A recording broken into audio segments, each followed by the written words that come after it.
Okay, Nugget, that's not where the bookshelf is. It's not time for music yet. Another day, another booktuber, right? I trust you've met Nugget already. My name is Nugget's mother, Anna.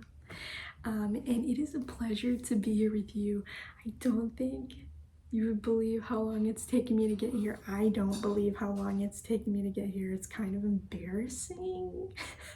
First of all, I'm very grateful that I remembered to say my name because I was afraid I was gonna forget.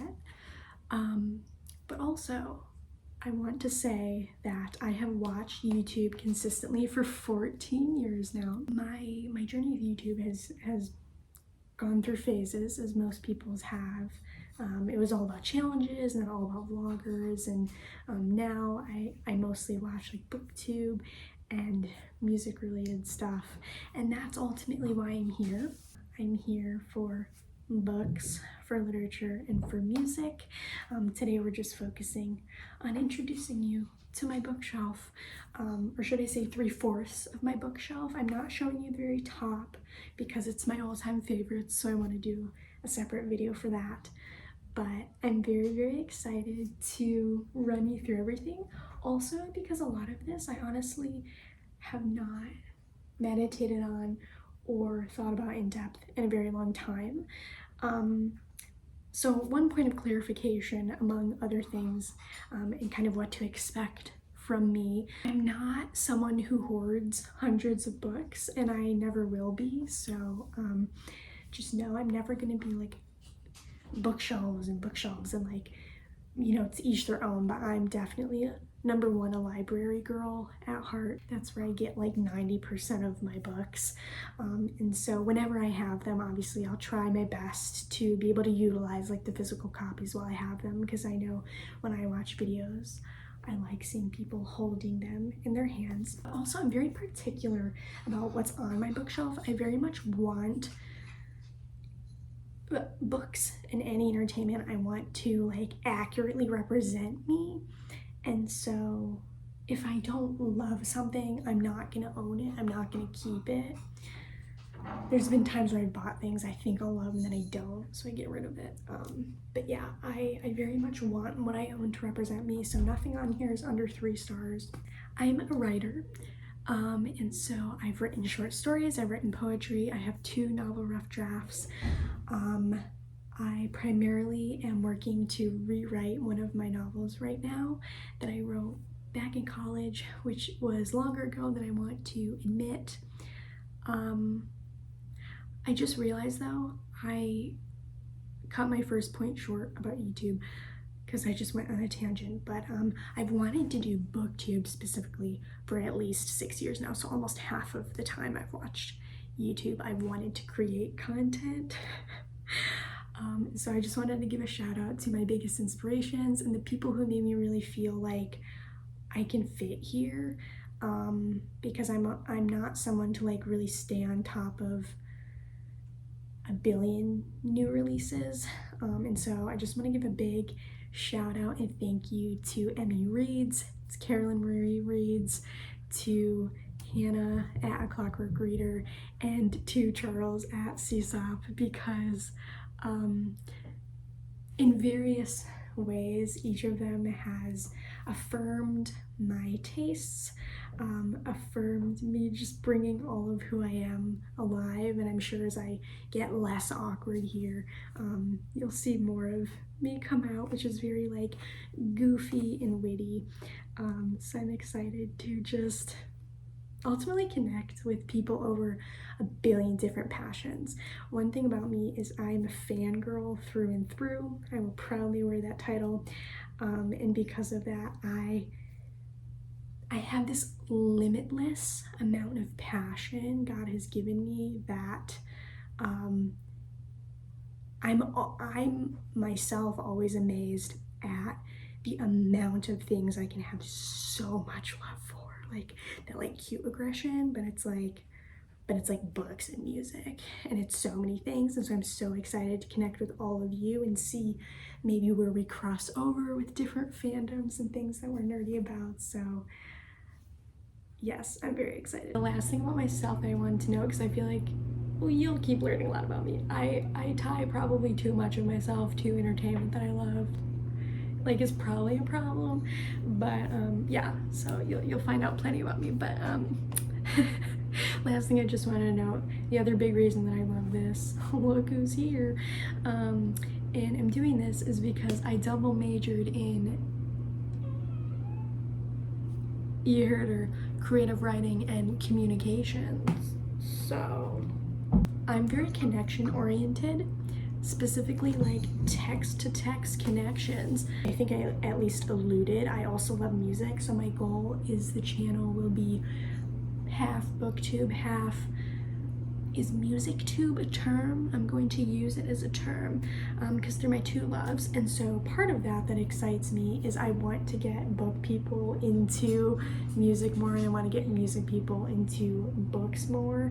And so whenever possible, I would love to like interweave the two and be like, if you like this book, you'll like this album, or vice versa, because I'm very much an album person too. Expect music content as well, and this is like part one of my introduction, because the other part I'm going to show you my music collection. Spoiler alert.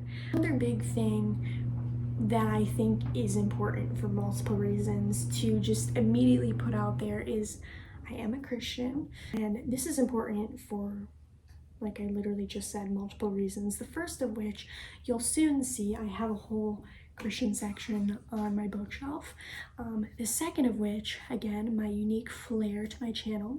I think both for maybe viewer curiosity and for kind of honestly accountability in a little way, I would love to include my scriptural and or supplemental spiritual readings with my like reading updates. I personally in my corner have not seen that done, and so I would love to add to that, create that, what have you. If you're okay hearing about that type of thing, and coming around, scoping it out amongst all the other content, I would love to have you here.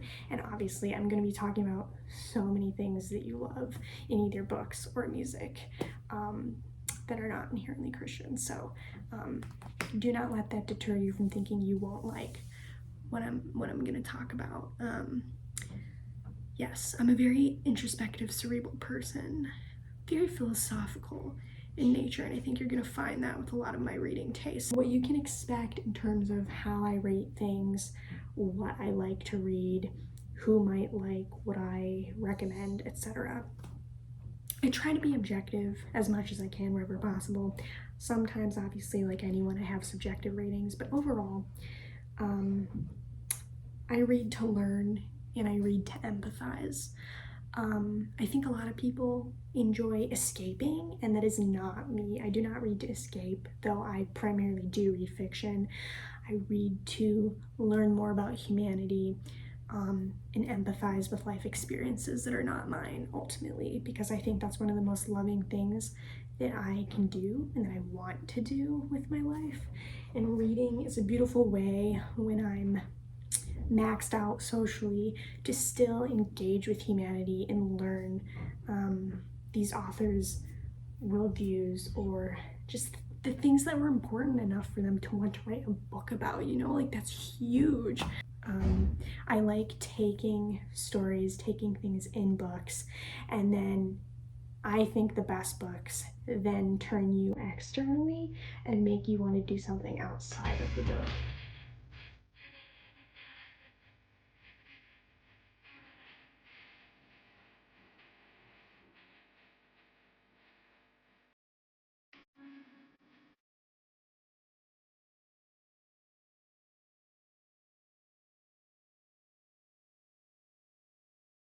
At this point, you've seen the zoomed in version of this shelf, but I'm just gonna first start with the little knickknacks. This is a nice candle. I think I put it over here because it matches Mockingjay really nicely. Some people thought this was actually a beer bottle. It's a knockoff, unofficial butterbeer that I got for Christmas once. Ooh, is she dusty. Two ones, neither of them are official, but they were both free. 3 cards here from various chocolate frogs. The first of which was from the first time I ever went to the Wizarding World and it's a Godric Gryffindor, of course. Then we have Birdie Bot. I think these truffle bugs were in my stocking in various Christmases, maybe even last year. And Artemisia Lufkin. I don't remember who she is. Oh, first witch who was Minister of Magic in 1798, it says on the back. Yes, queen.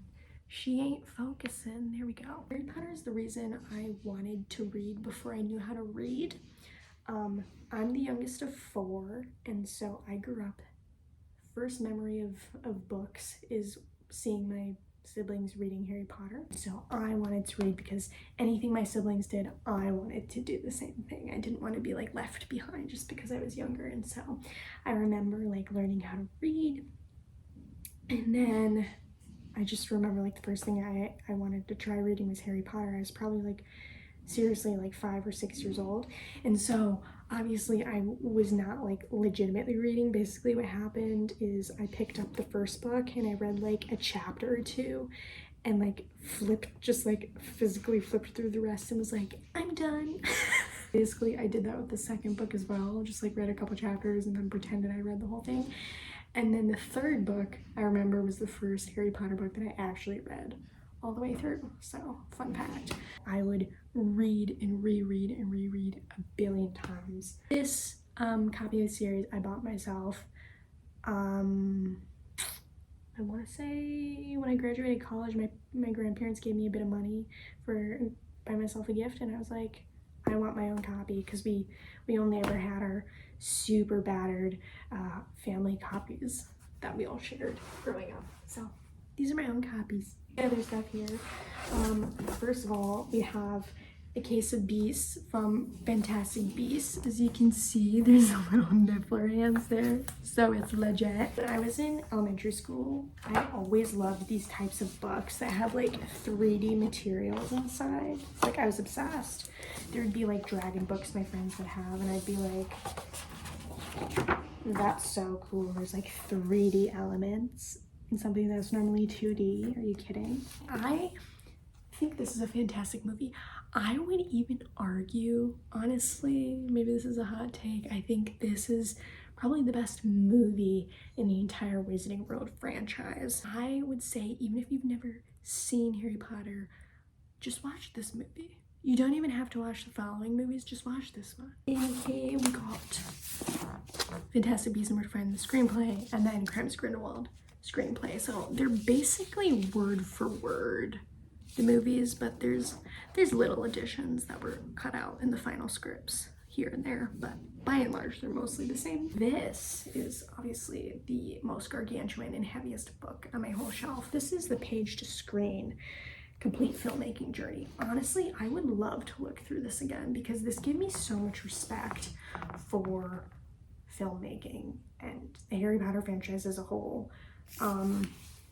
This book is so cool. I haven't touched it in so long, but it literally breaks down every single movie and the various effects they did per movie, and then like different character stuff. There's drawings, there's pictures of like how they created the effects. It's so thorough and it's so cool. It goes through like all the various rooms and sets. You have the Gryffindor common room here. Shrieking Shack. There's so many things. I obviously not going to show you like every picture. And then it goes through like, look at that little model, the Hungarian horntail. Mentioned series. Obviously right above it we have Cursed Child, which I don't really care for, but I don't hate it either. I do feel like it would be better actually seeing the production, because that's what I've heard generally. It's more like a collectible in my mind than something I like have to have.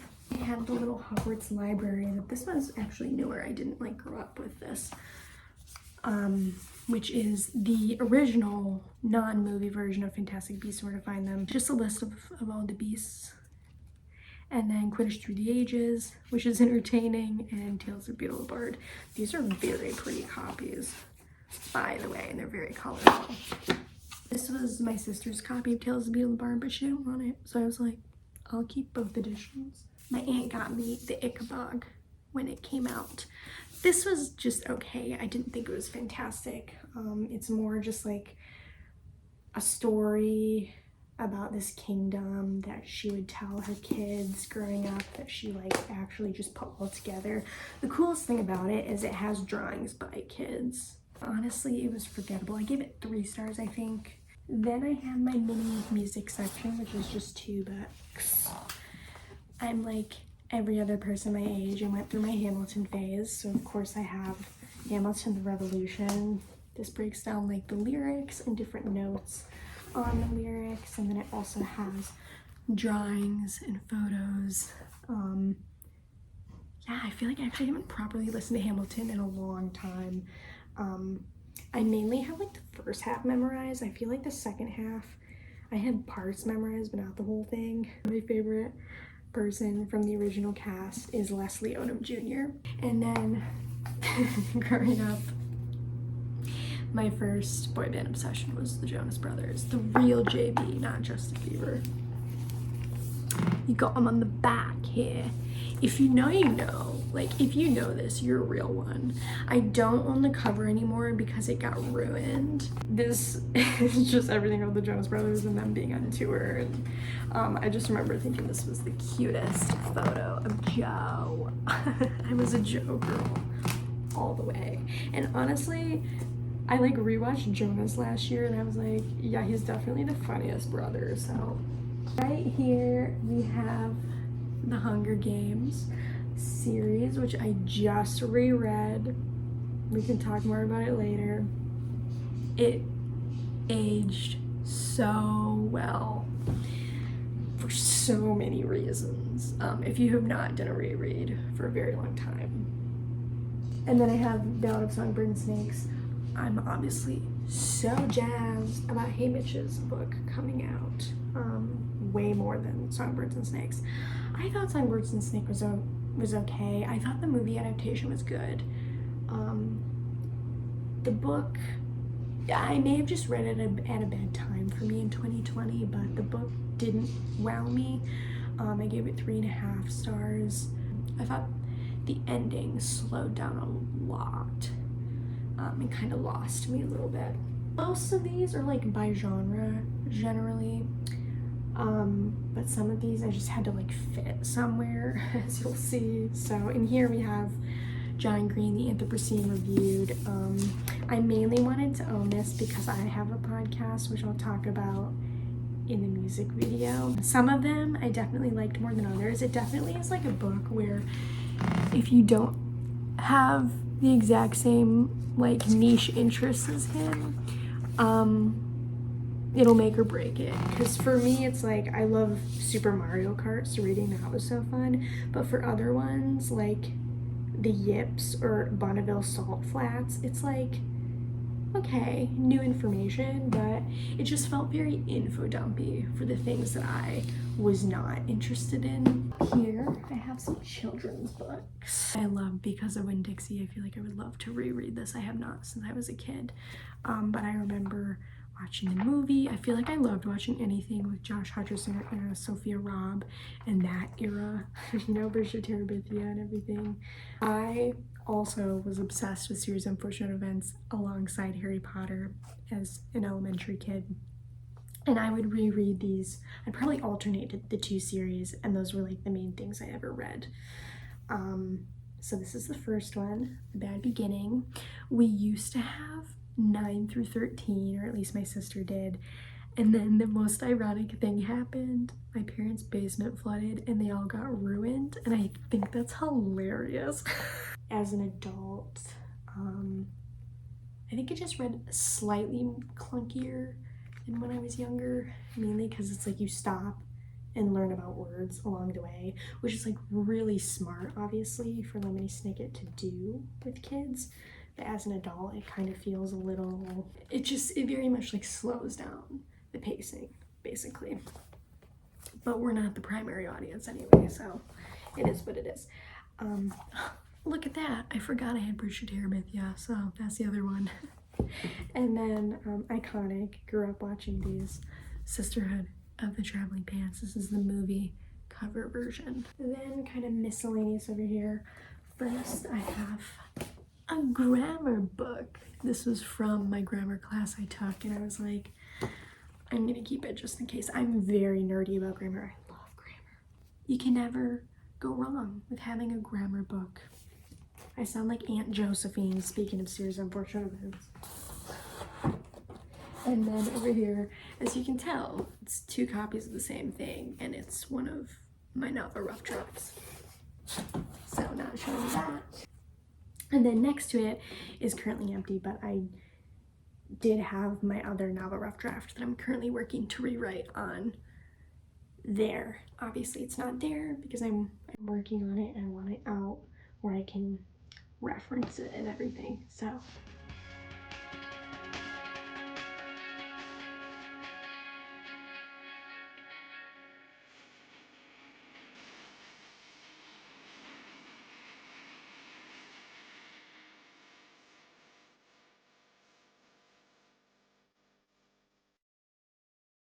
level 2. Okay, I'm gonna start over here again, but I wanted to make it more interesting by sitting over here this time. Okay, I have rocks. I have my little Irish money here. I miss Ireland so much, that I keep by my Irish book. I'm half Irish, by the way. You can't see it, but I have an Irish flag right over here. And then I also have this axolotl pin that my friend gave me. So cute. And I just keep it by Percy Jackson because it just felt the most relevant. Poseidon, you know? I'm gonna group the fantasies together. So we're gonna start with Tolkien. This is Baron and Luthien. I know, I'm very unconventional about Baron and Luthien. And a lot of it is in verse, which was fun to read. But basically, it's a compilation that one of his relatives put together posthumously of everything he wrote about these 2 characters. So some things are like just about one of the characters and some are about both of them. It's definitely a high recommend for huge fans of Middle-earth. I gave it 3.5 just because I'm not as invested as other Lord of the Rings fans, but I know people who would just eat this up. There's ties with the Silmarillion and everything like that, so highly recommend. The prose was beautiful. I was reading it. This was actually my first Tolkien. I then read The Hobbit as well this past summer and enjoyed it, but hot take, it wasn't like my favorite thing, and so I don't think I'll read any others, but I'm very, very happy to say that I've read some Tolkien. But this one especially I enjoyed because as I was reading it, I was like, it feels like I'm reading Shakespeare, but it's a fantasy writer, and I just thought that was really cool. Madeline, a classic. Ginger by Charlotte Volk. I mostly kept this because I want to read it to Nugget at some point. It's so cute. So over here, I just grouped all my series together. I basically started down here and then I finished the series collection up here. So we have 6 of Crows and Crooked Kingdom by Leigh Bardugo. I've also read the Shadow and Bone series. I was honestly underwhelmed by the Shadow and Bone series. I really liked the first book and gave it 3.5 stars.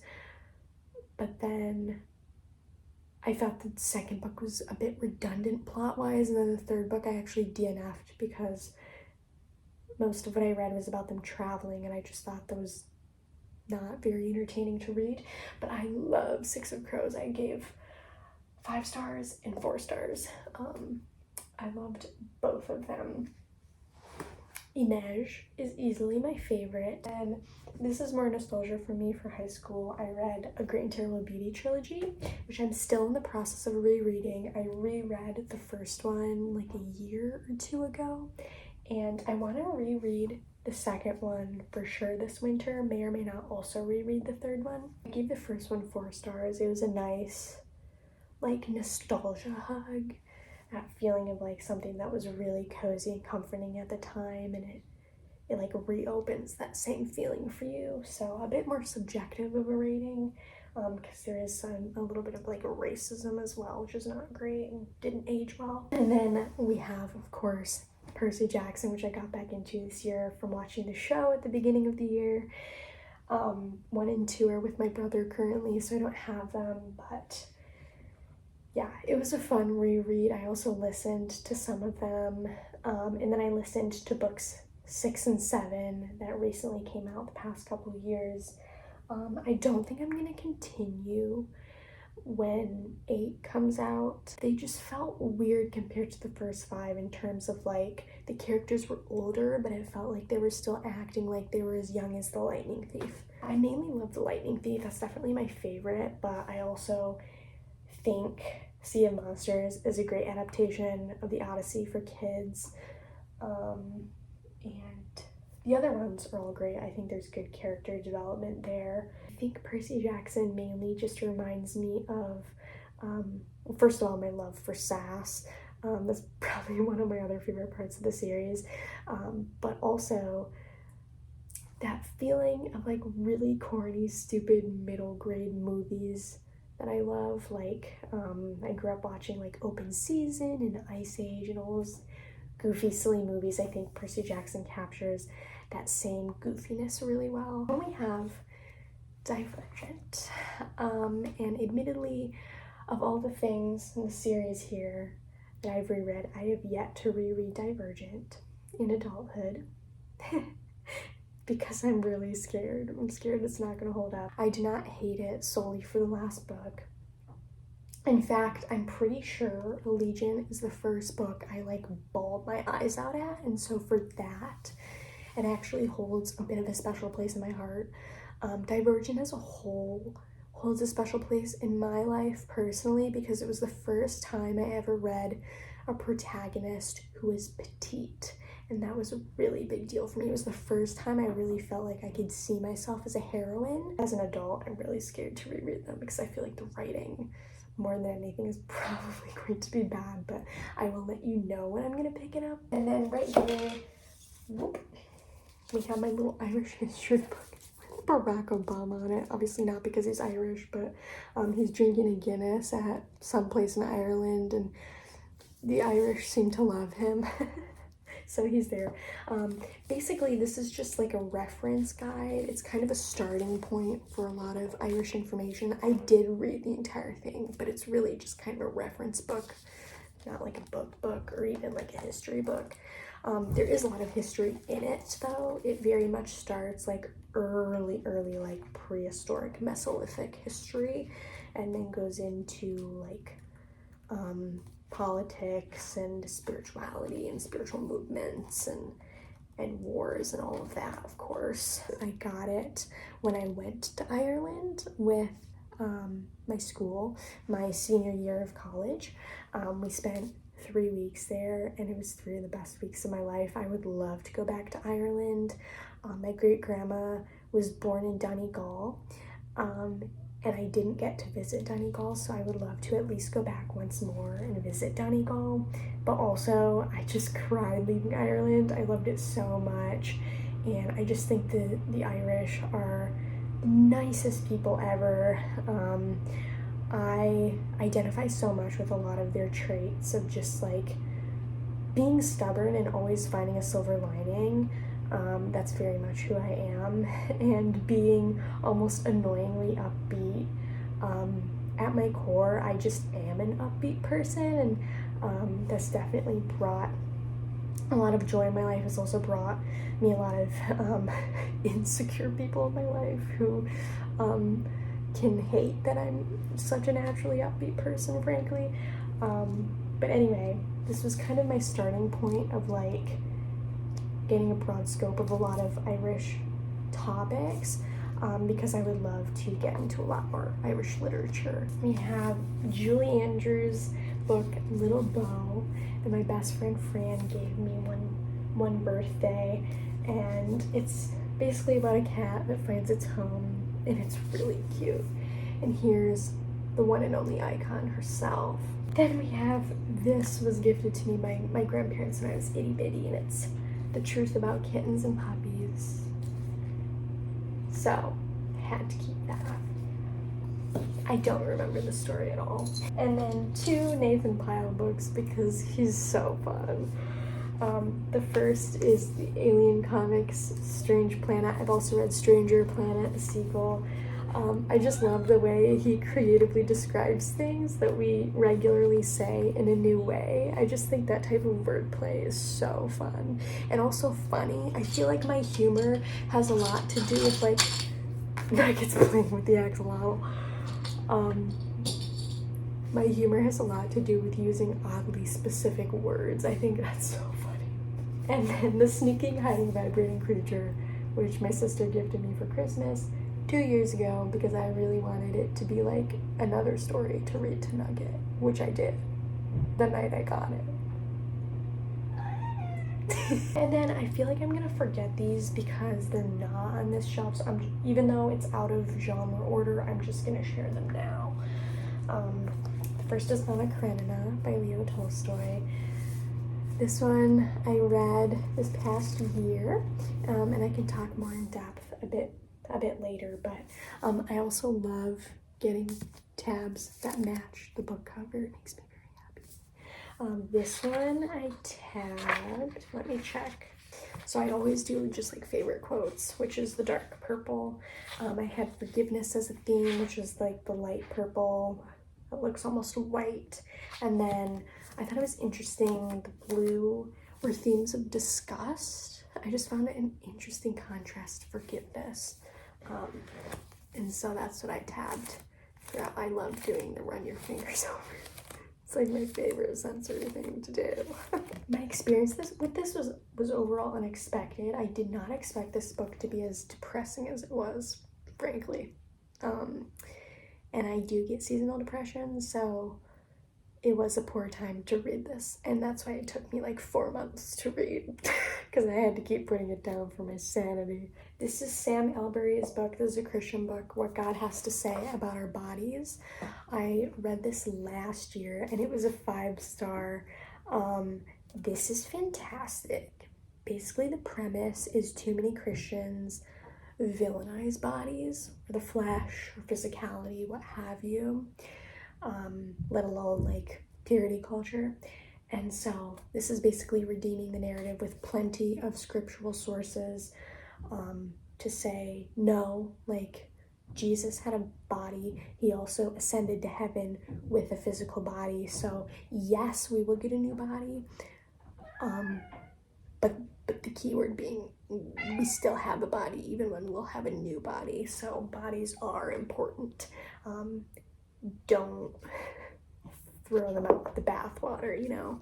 And it goes into a lot of specifics with identity, the body and gender, shame and sins, physically and sexually, and then different stuff about redeemed bodies. And so it's breaking down in a nice structure.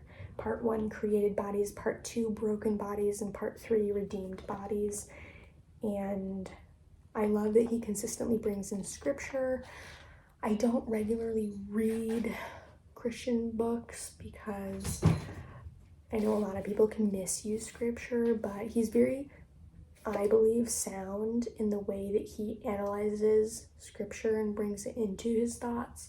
And yeah, it gives me confidence that he's speaking from wading in scripture rather than just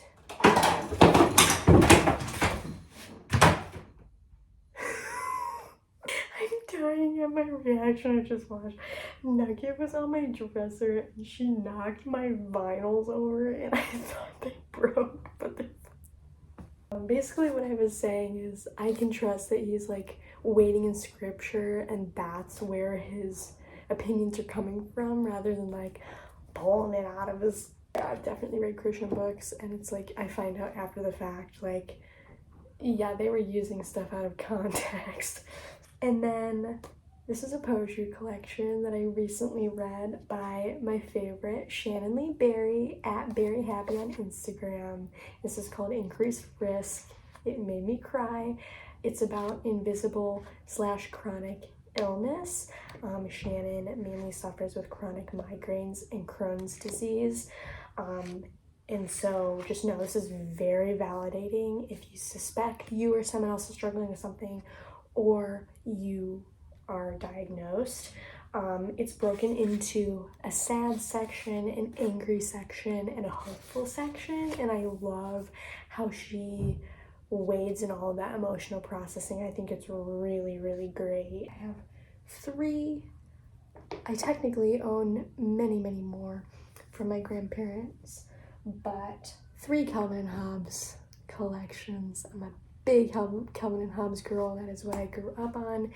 I would love to read these now, like, soon, because I haven't, like, read an entire Calvin and Hobbes collection since I was a kid, and I think it would be way funnier now because I have way more comprehension. I remember half the time reading it as a kid, I was like, I don't know what that word means, but ha. So I just think it would be really, really funny now, and I definitely get some of my humor from Calvin, for sure. So I have It's a Magical World, which would be fun to read this winter. I'm a mood reader. And we have the 10th anniversary book. And then Weirdos from Another Planet is the small collection I have here, but I have almost all of them from my grandparents. I have 2 English books here. I think you saw more zoomed in already, but we have Fiction Writers Workshop and Dreyer's English. Fiction Writers Workshop was from one of my classes in college, and it basically has a lot of short stories in it to like analyze and use as examples for how to write in particular ways. And then the other one is for my dad, and it's basically a grammar book where Benjamin Dreyer, talks about grammar rules in kind of a more narrative, humorous way. It was entertaining for sure, as someone who loves grammar. Oh, and then I didn't mention this one, but No Plot, No Problem. This was basically the book I used when I wrote my first novel, rough draft, that I'm now trying to rewrite. So it gives you basically the skeleton that you need. And then we have some more children's / throwbacks. If anyone read the Ellie Carter series, I Tell You I Love You, but Then I Have to Kill You, I have books 1 and 2 here. And then I have this 3-book collection of Mary Poppins books. Mary Poppins was one of my favorite movies growing up with Disney. I loved Peter Pan, as you'll soon see over there. It was fun to finally read Mary Poppins by P.L. Travers. And then I also read the other 2, Mary Poppins Comes Back and Mary Poppins Opens the Door. You could probably imagine the Disney-ified version with our sweet Julie Andrews is a much sweeter, kinder version to the actual Mary Poppins and P.L. Travers. She's just a lot more like strict, no nonsense, but obviously magic still happens around her and with the kids and everything.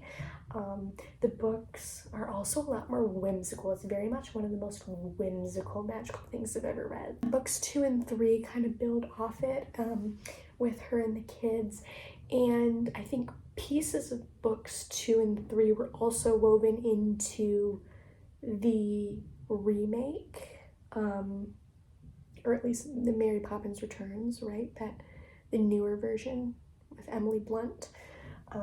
There were like the circus scene, I believe, was in either books 2 or 3 here. And then there's a couple short story collections here. The first is much more popular. It's Olive Kitteridge by Elizabeth Strout. We read most of these in one of my creative writing courses, but then I read the rest on my own.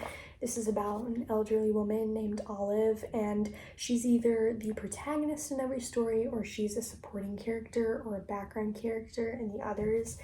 And it's one of the only collections I've read about an elderly protagonist, and I just thought it was fascinating and very much, again, like a learning opportunity for me, having obviously never been an elderly woman as of yet. It's very much like coming of age, but in like your golden years, and so I thought it was very, very beautiful.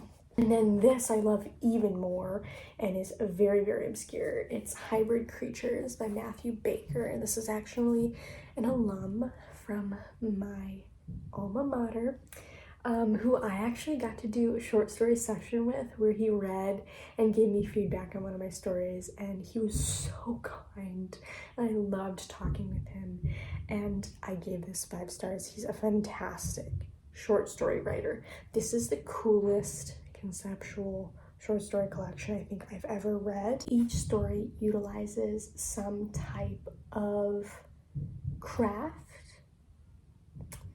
to develop story, and what I mean by that is one of the stories uses HTML language, one of them uses math and proofing to tell the story, one of them uses music and like musical dynamics to tell the story. The one he previewed for our like visiting writers series at my school was the music story, which obviously I'm biased, I love that one. If you know of any other stories that use those means to tell the story, I just thought it was the coolest thing ever. And his characters are very memorable, and I feel like the situations they're in are very memorable. So I would highly, highly, highly recommend you read this, because I'm sure almost none of you have. So you may only be able to buy it, but I promise you it's worth it. It's a very unique experience that I don't think you will regret, even if it's not your favorite. What else do we got here? We have a memoir. This is Through Painted Deserts by Donald Miller, and basically details Donald's journey from the south of the US northward, but also they travel to the bottom of the Grand Canyon, him and a friend, and it's kind of everything that he reflects on and learns through that process. So I don't know what type of book you would call this, I guess just inspirational. This is Good Morning, Good Night, Little Pep Talks from Lin-Manuel Miranda, and the illustrations are by Jomny Sun, who I also love, and it's basically just a bunch of things that are inspiring and encouraging that started as tweets. Rest in peace to Twitter. If you just need some cute little stuff, I'll read you my favorite. I can't find it, but basically there's one that's like sticking to you like peanut butter and jelly. It's just cute. We have some fantasy middle grade throwbacks. I want to reread this one as well. I have not since I was a teen, but I used to read every single Gail Carson Levine book that was out there. She wrote Ella Enchanted. My favorite one was Fairest. It's about this girl who she's really good at singing, and she learns how to project her voice from outside of herself. It's really fascinating. And there's like gnomes or dwarf culture involved. There's a bit of romance and royalty. It's really, really fascinating. She does really cozy, like royal fantasy really well. So I would love to reread this.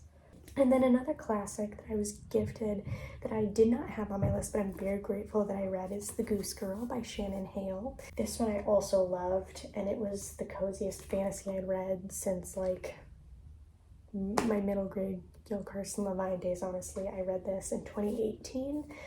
So clearly I need to get back into fantasy.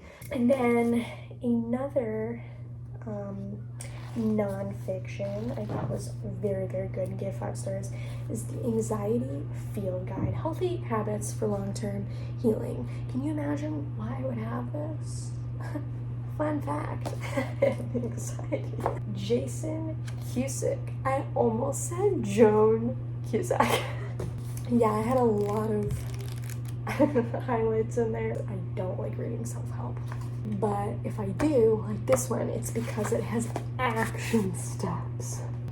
If you want to actually work on stuff and not just talk about it. And then maybe also like let your therapist know that this exists, because it's great. Okay, so I did not clarify. This man is also a Christian. You know, Joan Cusack. If you are a Christian and you also have anxiety, this is fantastic. I think you can still get plenty out of it if you aren't a Christian. It's just like, you know, it helps to have the same worldview. And then Monster by Walter Dean Myers. This I read for a young adult ethnic American literature class, and this is actually written in script format, which is very entertaining. I'd never read something like that before, a novel in script. This was very impactful. It's about this Black teenage boy who is on trial and might go to jail, and he's on trial for murder. Really quick and easy and really thought-provoking. And basically, if you want to read something that's more accessible than like To Kill a Mockingbird, probably not a perfect comparison, but this is a good alternative.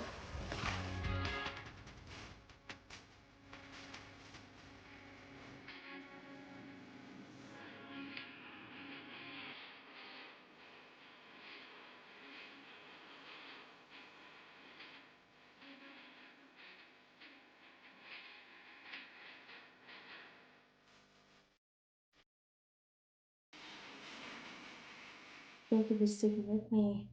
I feel like we're getting to know each other pretty well, and I'm way more comfortable in the beginning of this video. So, trinkets and shelf 3. Please try not to look at the top shelf.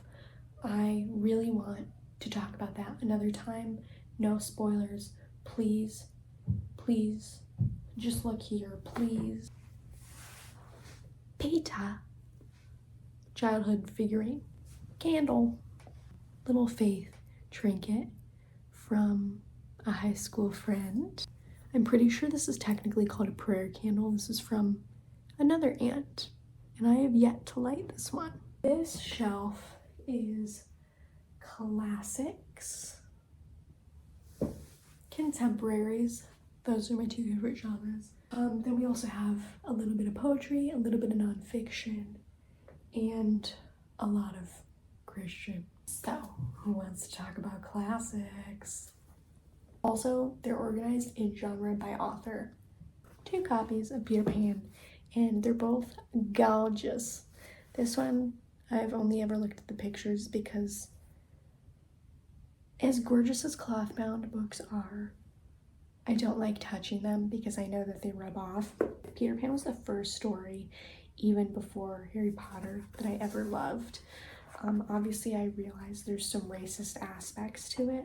I'm not naive. Hello? And sprayed edges, blue. I think most people are aware of what Peter Pan's about, so not really gonna talk in depth, but I also have this beautiful copy that my sister gave me. I love the colors, and as you can see, I tabbed this one. I read it last year. It was the first time I read the book since I was a teenager. That seems to be a trend with a lot of things on my shelf. But in this one, I tabbed favorites as the light green. And then I thought it was interesting to compare and contrast. Immaturity is the purple, and maturity is this peachish orange. I loved Peter Pan growing up because I was genuinely just scared to grow up, and I didn't want to, and that's why I really loved Peter. I thought there was like nothing good about being an adult, and everything would go downhill after being a kid, basically. And then as I got older, like maybe teenager, early college, Peter Pan became this nostalgic like sadness for what was no more. But now, as an adult, having reread this last year, Peter Pan just makes me like sad for him because he is obviously perpetually immature, and it's like you don't even realize all the goodness that you're pushing away, because like if you're mature like Wendy, you know what it's like to be immature and you can empathize. But if you're immature, you know, have only ever been immature like Peter, you will never know what it's like to be mature. And so it's just such a narrow-minded, short-sighted way of living that my heart just goes out to, because that's so painful. Like Peter will never know how many good things he's pushing away because he's so nearsighted in that way. And it just honestly broke my heart reading it with an adult perspective of like, yeah, adulthood is not like childhood, but that doesn't mean it's bad. There's plenty of great things about being an adult that are even better than being a kid. First and foremost for me, like having more understanding, being more self-aware, having more emotional intelligence, having more nuance, having more emotional control. Those are all blessings of being an adult that Peter Pan will never know. Womp womp. I also reread a lot more than normal this year as I'm saying all of this. Catcher in the Rye. I, unlike most people, have always enjoyed this book. This is probably the hottest take that I have. I've never disliked it. I think Holden is hilarious, frankly. Like, yes, he's traumatized, but I think what I never hear people talk about is I think he's hilarious. And I'm definitely biased because I've read all of J.D. Salinger's work, but I just think J.D. Salinger is hilarious. And so rereading this, I never laugh as much when I read something as reading anything by J.D. Salinger. I'm not kidding. I genuinely believe J.D. Salinger created Gen Z humor before it was a thing, and it cracks me up. I think the prime example of that is his short story, Raise High the Roof Beam Carpenters. I would highly recommend reading that if you like Gen Z humor, because, for example, there's this moment, I know this is not directly related, where this lady is like really annoyed, and all of a sudden a marching band appears on the road, and it's like she's about to talk more about her grievances and annoyances, and all of a sudden this like sharp E flat like blasts right next to her. But anyway, the reason I love Catcher in the Rye is because I've had many difficult life experiences, like trauma that not everyone has had, and not because you have to have trauma to like it, or like, I'm not trying to sound like pretentious like that, but basically there's a level to which I relate to Holden that I acknowledge not everyone might, and because of that, like, I know specifically his repetition about phoniness like really irritates people, but to me, I deeply empathize and resonate with that kind of obsession with phoniness, because when you've seen dark things, you've experienced dark thoughts and all that, like he very much has, it's easy to be cynical and to feel like this anger, really, whether you realize it or not, of like, why are people pretending like horrible things don't happen? And to me, that's how I interpreted his obsession with phoniness, is just irritation with people being shallow, because the reality is there's a lot of very deep, genuine pain in the world, including his own, that is not being acknowledged just because it's uncomfortable to other people. And so that's where I really resonated with him a lot. And I also just think his relationship with his little sister is so endearing. I love the role that she plays in this book. I think she's my favorite character. And as a whole, I love J.D. Salinger because all of his books are highly centered around sibling dynamics, and I just don't think sibling dynamics are discussed enough in books. I love them so much. So if you have other sibling dynamic books to recommend, please give them to me, because they make me very happy. Letters to a Young Poet. I got into Rilke because of Emmy Reads, of course, because it's one of her favorites, and I'm so forever grateful for that. My favorite so far has been Stories of God. No, that's a lie. There's literally one on my all-time favorite list.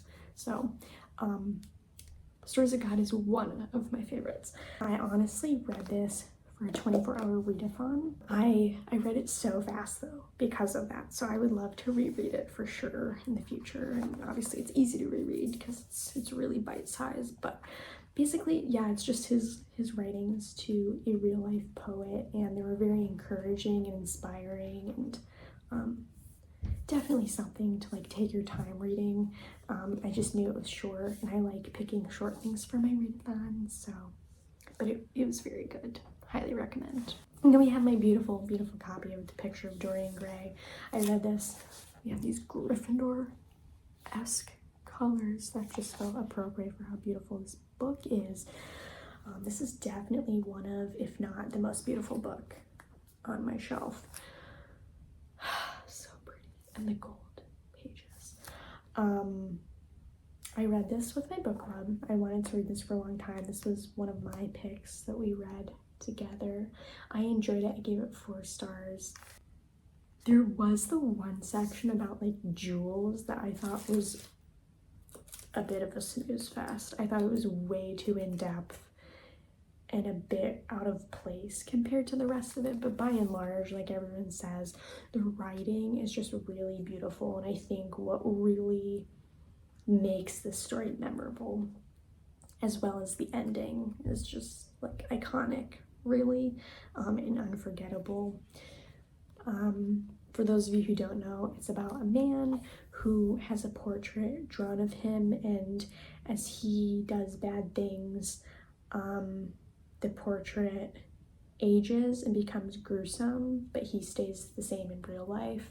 And so he's, you know, very metaphoric, very symbolic. He's trying to hide the fact that he's done these horrible things. But as you can imagine, it's probably not going to end the best. Oh, look who it is. It's J.D. Salinger. This is 2 of his short stories, Raise High the Roof Beam Carpenters and Seymour, an Introduction. I love each of his works for vastly different reasons. This collection, I think, is especially good at being sibling oriented in a very endearing way. So basically the first collection is narrated by Buddy.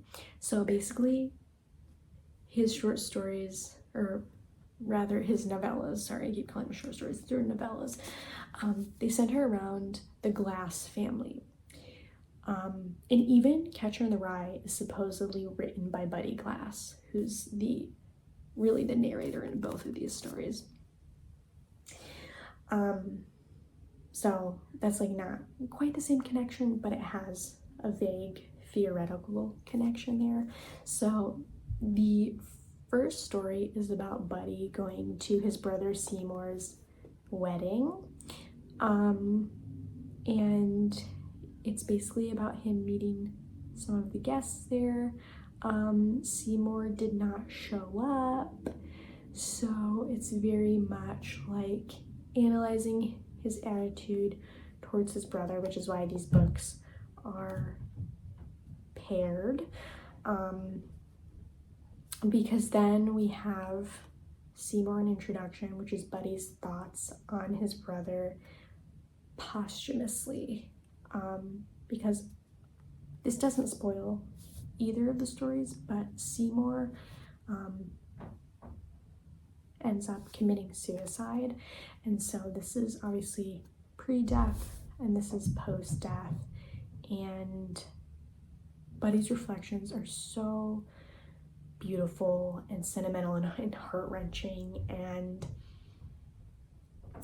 this is the Gen Z humor one. So this one's obviously like more lighthearted, but in both cases it's just a beautiful reflection of brotherhood specifically, and just the ways that brothers impact and encourage one another. And I just think this is a fantastic survey of brotherhood. So 5 stars, highly recommend. The Water Dancer by Ta-Nehisi Coates. This is historical fiction, potentially like a modern classic. I tabbed a lot with this one. I had a lot of thoughts, which I wrote in these sticky notes because I personally don't like writing in books. And then my beautiful shades of blue here for this book. I can't remember if I had a key or if I just used multiple blues for fun. Oh yeah, so the dark blue is favorite quotes. There's not really any point in specifying the blues because it's hard to tell the difference here, but There's more a sky blue that is water or blue as a theme. There is more of a gray blue that I did freedom themes. And then I like doing a lot of contrasting themes. So the final blue is a bondage theme. I like seeing how contrasting themes kind of like interweave, almost like a wave of water in this case. So this is a lesser known work by him, but this is my favorite that I've only read 2 of his works, both of which I have the pleasure of owning. This one I found in a book box, and I didn't know what I would think of it, but only like 5 to 10 pages in, I started weeping. This is such a good narrative on slavery. He also just crafts scenes so beautifully. There's this one specific scene I remember where the way he cultivated the smells and the sounds and the colors, it was just so vivid in an entire sensory experience. And yeah, his writing as a whole is very, very vivid, and this is such an intriguing historical fiction meets a little bit of magical realism, I think, from what I remember. And it's a really intriguing story that I would highly recommend. And then this I've read multiple times. I also read this in my young adult ethnic American literature course in college, The House on Mango Street by Sandra Cisneros. This is just a bunch of vignettes that are fantastic about the female Hispanic culture and experience. And again, I just love when authors capture relational dynamics of a specific sect of people or group of people, and this does another great job with this particular group of people, very much like raising brave women instead of fearful women, and I respect that a lot. I love Jane Austen, like most women.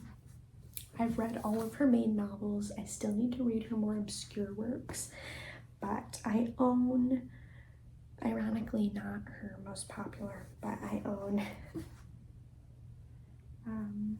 Mansfield Park, which is probably her least enjoyed book.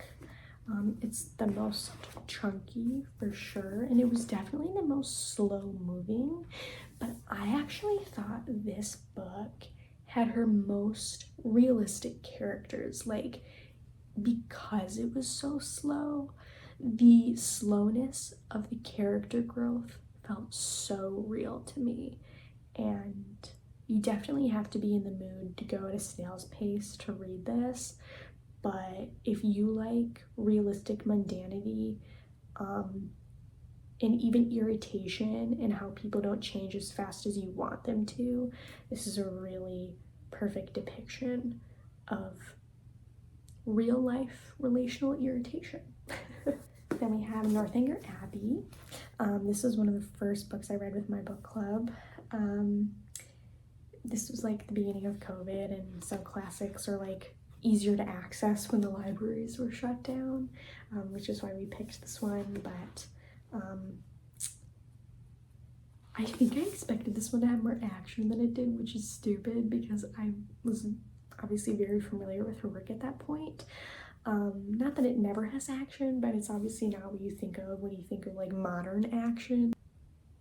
So it wasn't quite what I thought it would be, but it was still enjoyable. Catherine. And then Persuasion I read very quickly for a class in college, my British literature class, and I remember loving this one. I would enjoy rereading this one.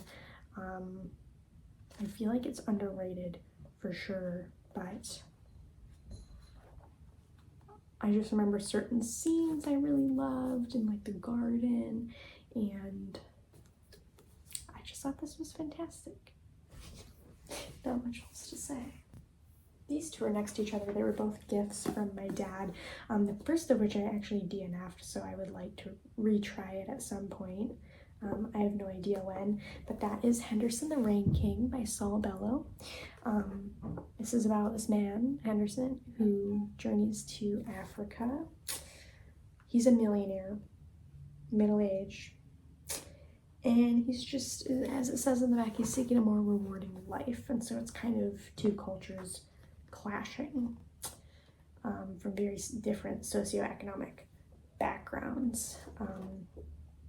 There's a bit of humor as well from what I remember, but it's been a long time since I attempted it, so I would like to try it again. I just remember, I think at the time, it just wasn't the right timing for me to read it. And then The Good Earth by Pearl S. Buck. I thought this one was enjoyable. Sorry if my head's been cut off a lot in this shot, I just realized that. But I thought this was a cool cultural dive into emperor culture in, I believe it's China. But I thought it was a really cool historical fiction classic. And this is the first book I ever tabbed. This is The Adventures of Sherlock Holmes by Sir Arthur Conan Doyle. This is a collection. I was very happy to read it because I loved Sherlock, the show. And I remember being slightly underwhelmed, just because it felt drier than the show, which obviously, you know, it's older, different language, but it felt like you just didn't get as invested in the mysteries themselves because they were much shorter than like an episode of the show. So overall, I just felt a lot less invested in the characters, especially. It was still enjoyable, and this is a very beautiful copy, and I love, it's such a unique texture to the book. I don't even know what material this is. Such a cool texture. It's very fun to hold. And the drawing is like etched in there. I didn't feel as invested in the characters as with the show ultimately, but it was still enjoyable. But I don't think it was enjoyable to the point where I want to read like a billion more Sherlock stories, if that makes sense. This was the third book my dad gifted me with those other two, which was The Razor's Edge by Somerset Maugham. This one was definitely my favorite of the three. I gave it 4 stars. And it's about a very eclectic group of people. Yeah, it's also been a while since I read this, but I thought all the characters were super intriguing, and I thought his writing was great. I thought his dialogue was great, especially. But sorry, I can't seem to remember a ton about the plot itself. And then I have Frankenstein by Mary Shelley, of course. This is, he's naked on the front. But this is a Barnes & Noble Classic edition. Yeah, I don't love this edition, but it was like $2, so I took it and I read it. And I thought it was worthwhile, but I don't think it's a classic I'll like jump to reread in the same way it can either be very beloved or disliked by other people.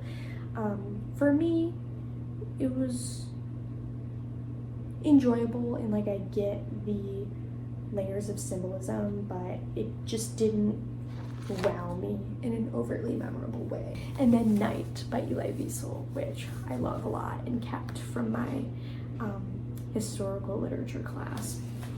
This was like one of the most recent books we read in that class from like the timeline we were surveying. It's nonfiction about being in a concentration camp during World War II. And yep, it will make you cry, obviously. It packs a punch in a short period of time, so grab your tissue box and read it. Then we have my contemporaries. So, of course, I have to have Perks of Being a Wallflower by Stephen Chbosky. This follows Charlie and his friends as they go through high school, and it's very much a coming-of-age story. The book is written in letter format, which is super enjoyable and fun. Obviously, we have our icons from the movie, and yeah, it also has a bit of mental health awareness in it, which I really appreciate. And I would recommend this to everyone. Then we have books 2 and 3 into All the Boys I Loved Before series. P.S. I Still Love You and Always and Forever, Laura Jean. These are very special to me. I'll talk about it more in depth later.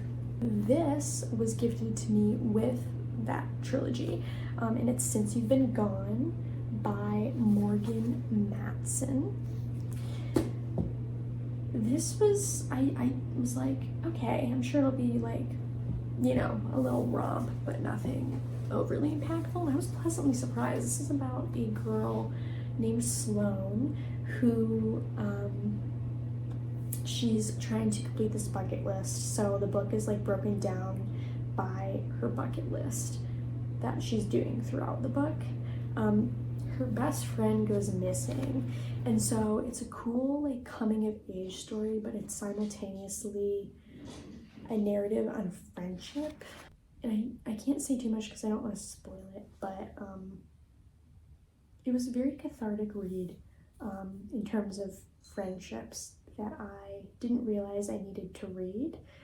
So if you like teen books that have a bit more meaning, like Perks of Being a Wallflower, and you want something that's more friendship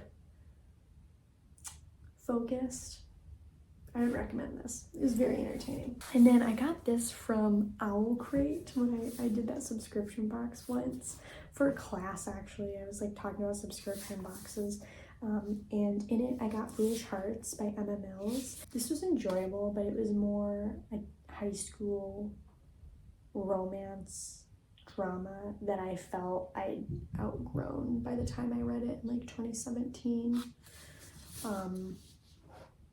So it wasn't bad, but it was very like tropey, cliche in a way that was just kind of eh. And then Bridge of Clay by Marcus Zusak. My favorite author is Marcus Zusak. 2 of his books are on my all-time favorite list that you will see. And I also really love Bridge of Clay. Not as much because it's obviously not on my all-time favorites, but he also does a great sibling narrative, and this is the prime example of that. This has everything to do with animals and family and siblings and parent-child dynamics and horse racing. I love how he also brings in like very unique niche topics, and I think why I also love him as an author is all of his books stand on their own, and they're all so distinctive and different. And you don't know what you'll expect from him other than his writing will be fantastic, and his voice will be strong for his character, whoever the narrator is, and the protagonist and the characters are all very strong, and it'll emotionally move you. And honestly, that's all I ever want in a book, is a strong voice and great characters and my emotions being impacted. I'll try to go a little faster because I know I'm taking up a lot of your time. 2 poetry collections, the first of which is also Shannon Lee Berry. This was her first collection. Her chronic illness collection I just talked about came out very, very recently, so go check it out. Again, highly recommend. This one is In the Event This Doesn't Fall Apart. This is about her now husband, or at least fiance, and this is also both prose and poetry, and it's about love and the first year they were in a relationship, and it's very wholesome, it's very relatable, and it'll emotionally move you. That's the theme. And then this one is someone I met through church. Her name is Elizabeth Cooper, and this is her first collection she published called Undoing a Work of Fiction. I love owning. I have a couple collections from people I've met in real life, and it makes me so happy. This is 5 stars. This is very good, and this is broken into a few sections. So this has a lot to do with growth and pain and healing, and also depression and restoration, I guess, post-depression. as well as heartbreak and healing. So it's broken into a shattering, a fear, a blade, intermission, a pause, and a renewing.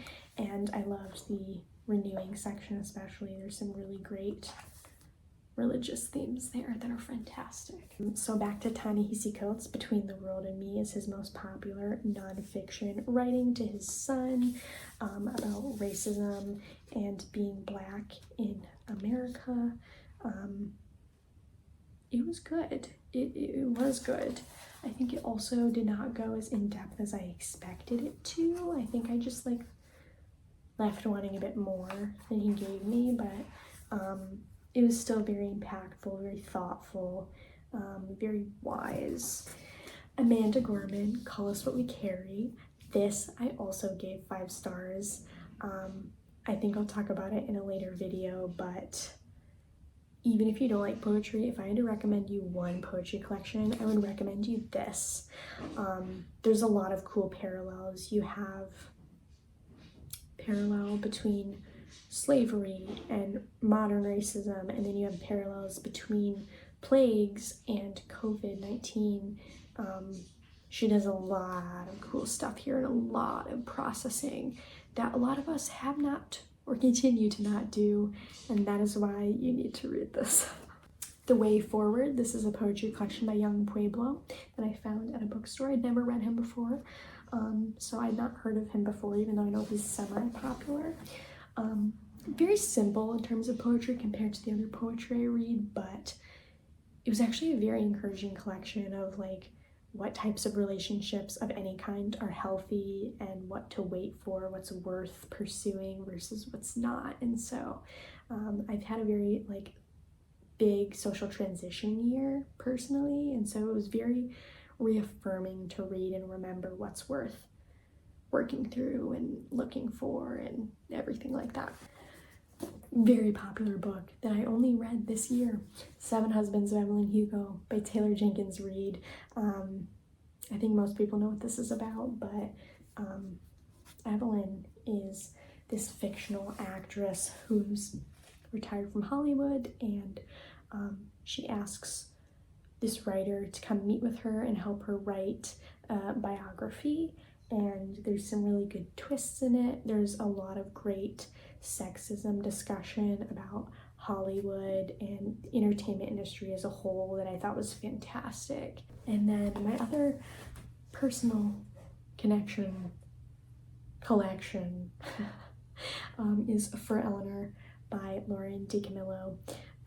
This is also 5 stars, fantastic. And I'm genuinely not just giving both of these 5 stars because I know these people, but this is especially fantastic because it's about miscarriage primarily, and the grief and joy that comes through that processing. And I think not enough women have this type of content to read and feel validated by. So 10 out of 10. Also for men, I think you could really benefit from reading this and learning. Okay, we're down to the Christian section, so apologies if you are less interested in this, but I think it's fascinating. So I mean, obviously it's my worldview, but I think there's a good variety here that could be intriguing. First 2 are, shocker, Bibles, because that's the main part of being a Christian, is reading the Bible and meditating on God's word. Yep, so this is a really old, battered copy, but it's really nice for travel because it's so small. So if you want something tiny, it's great. But yeah, this one was a pass down actually from my sister, and there's a lot of notes and highlights in here. It's gone with me on some important trips. Yeah, I really don't regularly use it anymore. The Bible I mostly use is actually neither of these. And then this was a cheap copy that I got along with everyone at my church because we started using this Christian Standard version at my church, and so they wanted to offer, I forgot I had a bookmark in here. They wanted to offer and gift everyone a copy of this translation.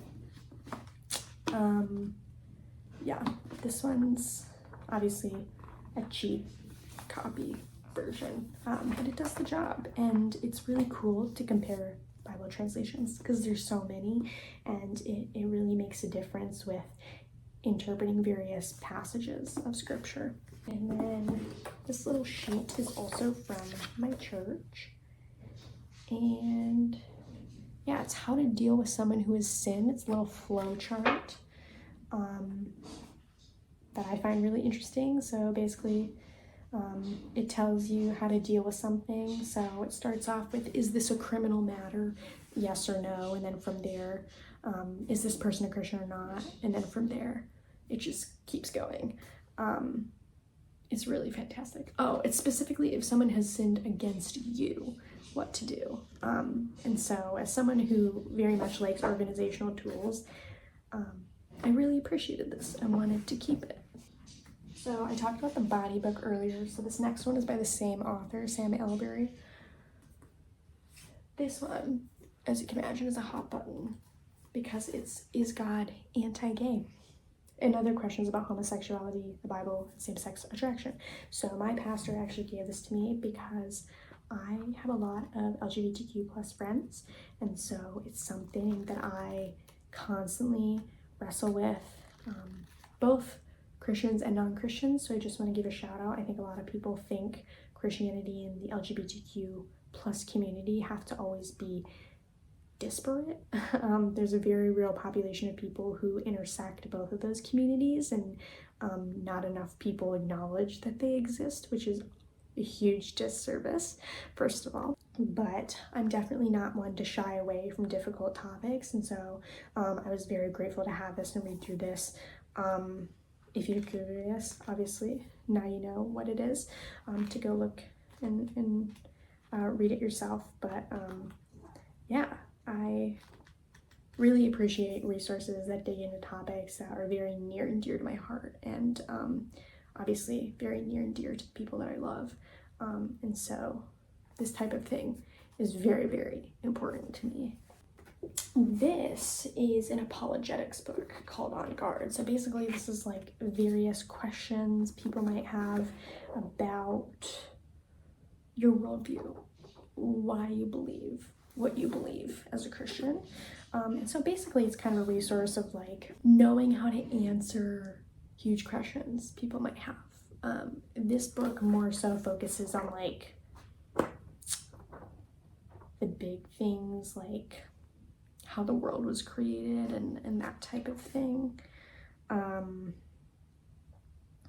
How does suffering happen? Can we be good without God? Who was Jesus? Did Jesus rise from the dead? So a lot of those like technical salvific questions, I guess. It's a good starting point for meeting people in their big questions, because those questions are important to keep asking them. These next two are devotionals that are both fantastic. This first one is Emotions and the Heart, and I will never forget the experience of this. I'm not going to open it because there's a lot of writing that I did, so I don't want to show that to you because it's very personal, but basically this walks through emotions. Who knew? And how even specifically going to highlight the more negative ones that we can villainize. Anger and jealousy are things that God himself experienced, and so there's actually healthy, good aspects to those emotions that we can take and learn from and apply. Obviously there's unhealthy ways we can express those emotions too, and so this devotional is great for distinguishing between what's unhealthy about good and bad emotions and what's healthy, and then what do I do with that? This is very application based as well. So generally with anything Christian related, anything that's application based is what makes the biggest impact on me. This is Just Thinking. This is a devotional for a whole year, 365 days that you can read, that I've marked up throughout, by Dean Folks, Chris Joseph, Sean Patrick. And spoiler alert, Chris Joseph is the father of someone named Tyler Joseph, who is the lead singer of the band 21 Pilots. my favorite band of all time. So we'll get there another time. Now we got one of the famous Christian writers, Bob Goff. Two of his books here. The first one is Dream Big. First of all, it's yellow. I love yellow. It's my favorite color. This was great. And again, application based on how to spiritually pursue your dreams, because I'm a big dreamer. So here we are. And then Love Does. This is about love. That's all I have to say about that, because this is a long video. Then we have Truth Matters, Confident Faith in a Confusing World. This one was just okay, mostly because I knew almost all of this already. I think this is similar to Apologetics. Is God there? Does God care? More of those basic like personal relationship with God questions versus the other one was more like universal questions. But these were truths I already kind of had my confidence for, so this wasn't really a necessary read. But if you're curious about Christianity or you're a new Christian, this is a great book to read. All three of these are from my church. So the first one is called Credo, because this is about what my church believes, and it goes in depth about all of that, which is fantastic. I wish more churches had this. I love my church because everything centers around scripture, and I think that's really important. We have Joy Happens. This is written by a family friend and one of the pastors at my church, and it goes through the biblical book of Philippians, which is one of my favorite biblical books. It's written by a man named Paul, who wrote it while he was in prison for his faith, and he still had joy. It's fantastic. And then this is from a series we did called Thread, where we went through every book of the Bible, and each week's sermon centered on a different book of the Bible. It was fantastic. So this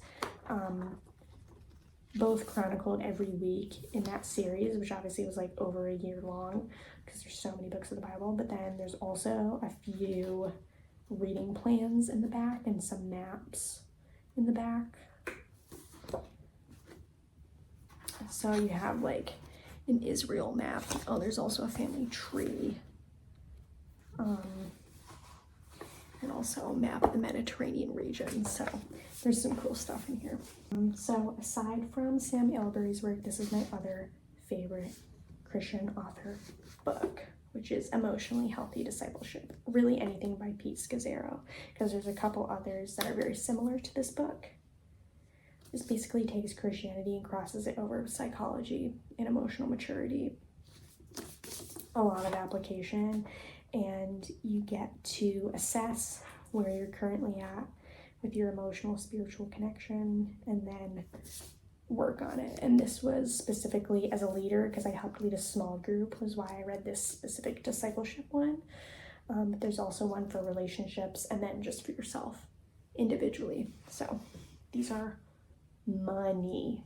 He's also using things appropriately in context.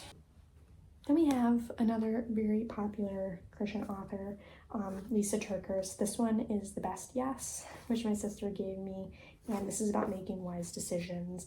It came at a time, all of her books that I've read have come at a time when I really needed them. I was going through a very confusing season, and so this was fantastic. I know my Enneagram. I'm an Enneagram 4, so my friend gave me this little devotional, and yeah, it was a nice affirmation for being the type of personality I have. I had mixed feelings about the Enneagram, because I think some of it is very enlightening, and I think some of it is very unnecessarily constricting for individuals. So yeah, but this was still enjoyable.